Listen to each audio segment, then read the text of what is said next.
तो क्रेडिट लेने की होड़ और नेताजी सुभाष चंद्र बोस के नाम पर राजनीति जमकर यहां पर जरूर देखने को मिली। हालांकि राजनीति बीटिंग द रिट्रीट को लेकर भी जरूर देखने को मिल रही है। बीटिंग द रिट्रीट सेरेमनी से दरअसल केंद्र सरकार की तरफ से निर्णय लिया गया है कि इस समारोह से यानी बीटिंग द रिट्रीट से अबाइड विथ मी धुन को हटाया जाए और इस जगह मेरे वतन के लोगों की धुन को इसमें शामिल किया जाए। हालांकि ये जो धुन थी अबाइड विथ मी, ये राष्ट्रपिता महात्मा गांधी की पसंदीदा धुनों में से एक थी और अभी तक बीटिंग रिट्रीट में आप इसे सुनते आ रहे थे। अब इसे हटाए जाने पर कांग्रेस जरूर केंद्र सरकार पर निशाना साध रही है।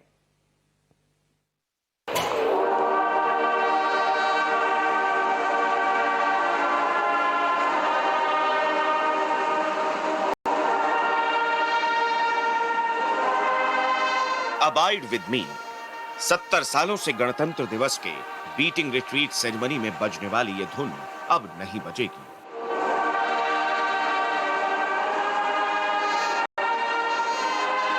इसकी जगह अब देसी और देशभक्ति की धुन बजेगी, जिसका नाम है ऐ मेरे वतन के लोगों।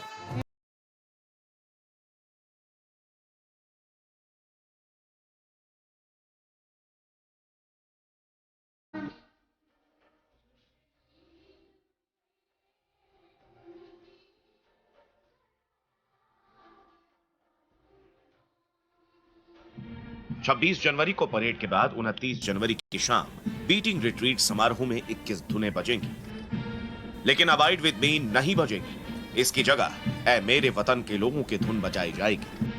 भारतीय सेना ने इस बाबत शनिवार को जानकारी दी तो इस पर राजनीतिक युद्ध आरंभ हो गया।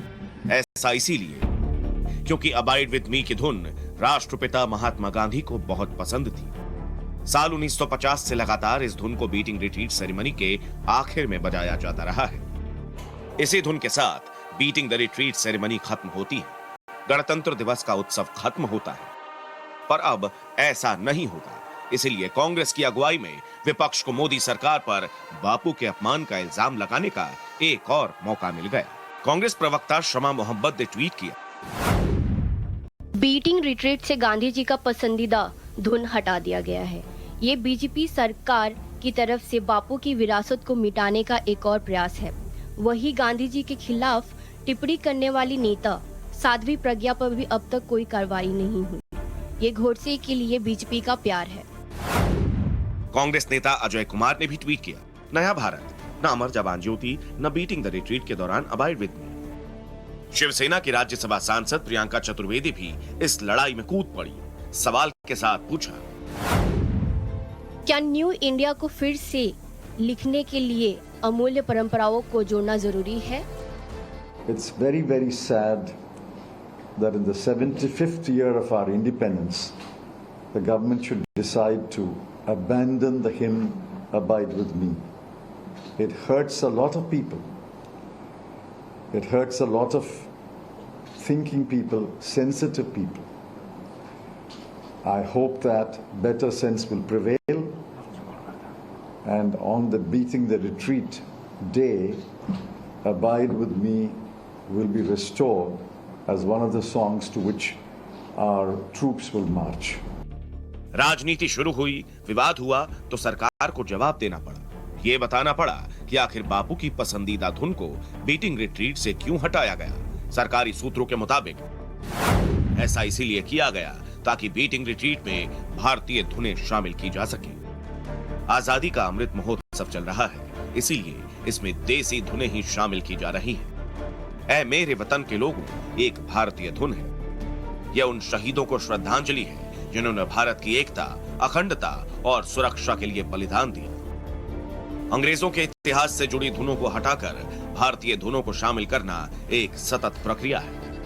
अबाइड विद मी एक लोकप्रिय सैन्य धुन है, पर यह आम लोगों को समझ नहीं आती है।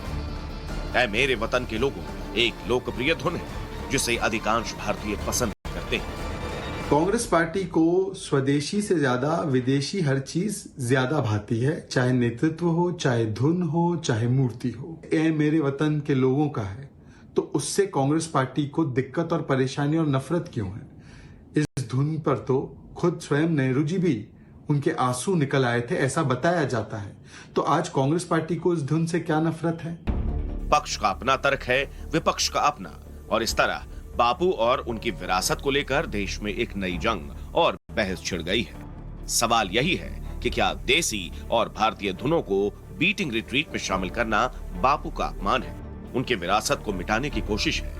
ये वो सवाल है जिसका जवाब मिलने की उम्मीद बहुत कम है। Bureau report, times now, Navbharat. और आइए अब जरा आपको हम अबाइड विथ मी गीत का इतिहास बताते हैं, जिसको लेकर देश में इस समय जमकर सियासी बवाल मचा हुआ है, जमकर सियासत चल रही है। दरअसल अबाइड विथ मी भजन है जिसे स्कॉटिश कवि हेनरी फ्रांसिस लाइट ने 1847 में लिखा था और इसकी धुन वर्ल्ड वॉर 1 में बेहद लोकप्रिय हुई थी। बेल्जियम से फरार हुए ब्रिटिश सैनिकों की मदद करने वाली ब्रिटिश नर्स एडिथ केविल ने जर्मन सैनिकों के हाथों मरने से पहले इस गीत को गाया था और तभी से ये भजन दुनिया भर में मशहूर है। भारत में इस धुन को प्रसिद्ध तब मिली जब महात्मा गांधी ने इसे कई जगह पर बजवाया। उन्होंने इस धुन को सबसे पहले साबरमती आश्रम में सुना था, वहां मैसूर पैलेस बैंड इसे प्ले कर रहा था। इसके बाद से ये आश्रम की भजनावली में वैष्णव जंतो, रघुपति राघव राजाराम और लीड काइंडली लाइट के साथ शामिल हो गया और अब तभी से लेकर अभी तक इसे आप बीटिंग रिट्रीट के सेरेमनी के दौरान भी हर साल सुनते आ रहे हैं, कई दशकों से सुनते आ रहे हैं।